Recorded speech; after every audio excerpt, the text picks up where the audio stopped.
what are those things? I'm intrigued. What are your secrets? Yeah. Okay. Well, I'd say one certainly is to have strong social support. We have to have that wherever we are. And in talking about single women, particularly for single women to create their own, if you're not part of a couple, you're going to need to certainly have that.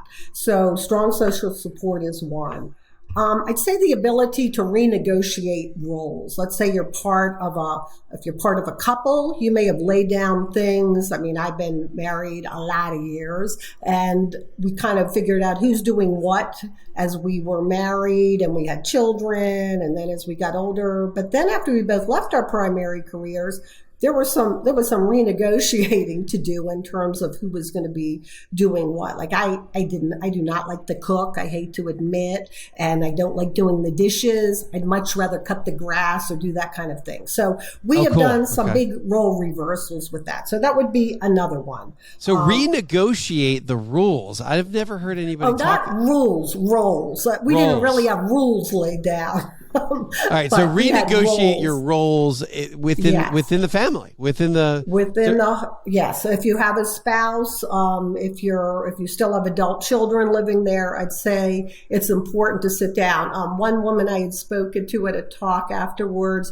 she came up and said, "That's funny you said that," because she was in a very high position, and she said, "My husband told me now that I'm home all the time, I talk to him like I'm one of his employees, ordering him around." And it wasn't working so well. So that one sort of resonated with her about that. So that's renegotiate your role. Look, you're no longer a high-powered executive. It's just, well, it's nothing like, I can see having to renegotiate that if you're married, the kids are out of the house. But when you have kids in the home, you're a low-powered executive, no matter how high-powered you are.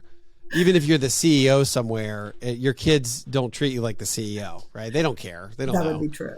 All right. So social support, renegotiate. I'd say another one, have something to wake up for every day. And that kind of gets to that idea of purpose. What is your thing to get up for every day?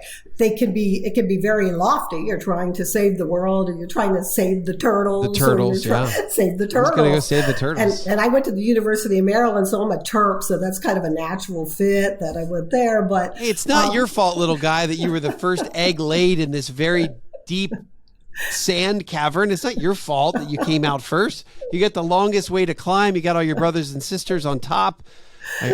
That's right.